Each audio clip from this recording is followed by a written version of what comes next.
왜 이렇게 대한민국에는 카페가 많을까요? 왜 대한민국 소비자들은 카페에만 갈까요? 한번 심각하게 생각해 본 적이 있으신가요?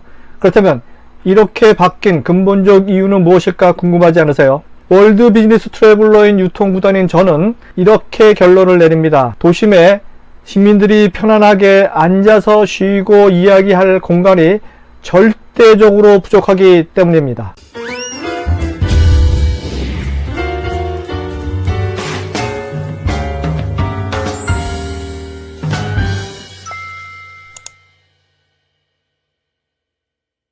안녕하세요. 유통구단 김영호입니다. 돈 버는 세계여행 쉬운 9번째 이야기는 왜 대한민국 소비자는 카페에만 갈까 편입니다. 우리나라 카페의 숫자가 얼마나 되는지 대략 아시죠? 대략 10만 개가 훌쩍 넘은 지 몇 년이 지났습니다. 대한민국의 카페 시장은 세계 유례 없이 급속히 성장하고 있는데요. 얼마나 성장했냐면 전 세계 커피 시장 5위 안에 드는 그런 큰 규모의 시장으로 커졌습니다.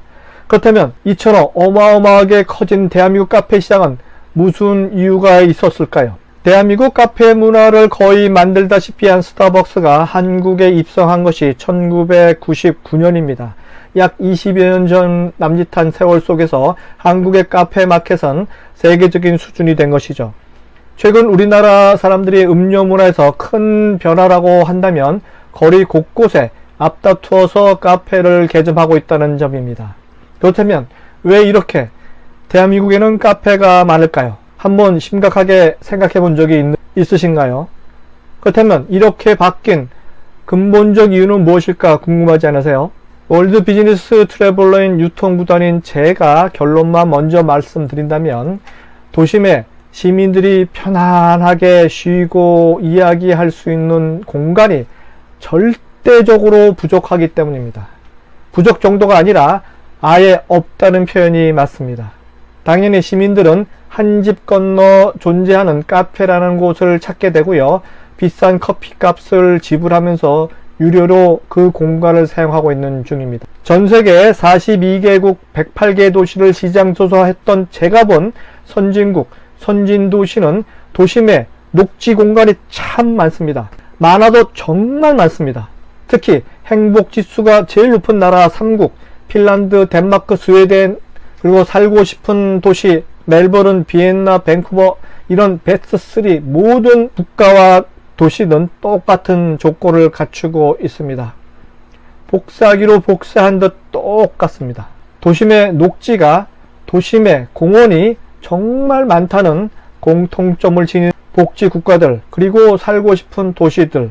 반면에 대한민국과 서울은 과연 어느 정도 낙제점일까요? 최근 발표된 유엔 산하 자문기구인 지속가능 발전 해법 네트워크 SDSN의 2024 세계 행복 보고서에 따르면 대한민국은 143개 국가 중에서 52위를 차지했습니다. 이 순위는 우즈베키스탄 47위, 카자흐스탄 49위보다 낮은 순위죠. 그만큼 행복하지 않다는 의미인데 여러분들이 자주 방문해 본 적이 없는 나라인 우즈베키스탄과 카자흐스탄보다 행복하지 않은 나라로 전락한 대한민국입니다.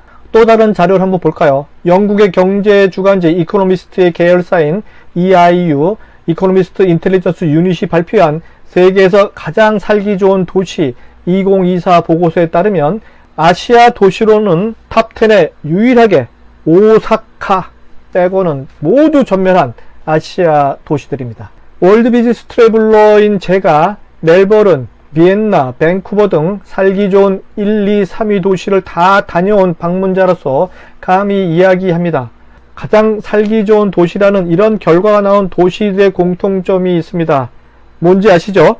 바로 도시 전체 면적 대비 공원 비율이 가장 높은 도시라는 공통점을 갖고 있습니다. 전체 도시 면적의 반 이상, 50% 이상이 녹지입니다. 부럽지 않으세요? 구독, 좋아요, 알림 설정은 좋은 콘텐츠에 대한 예의입니다.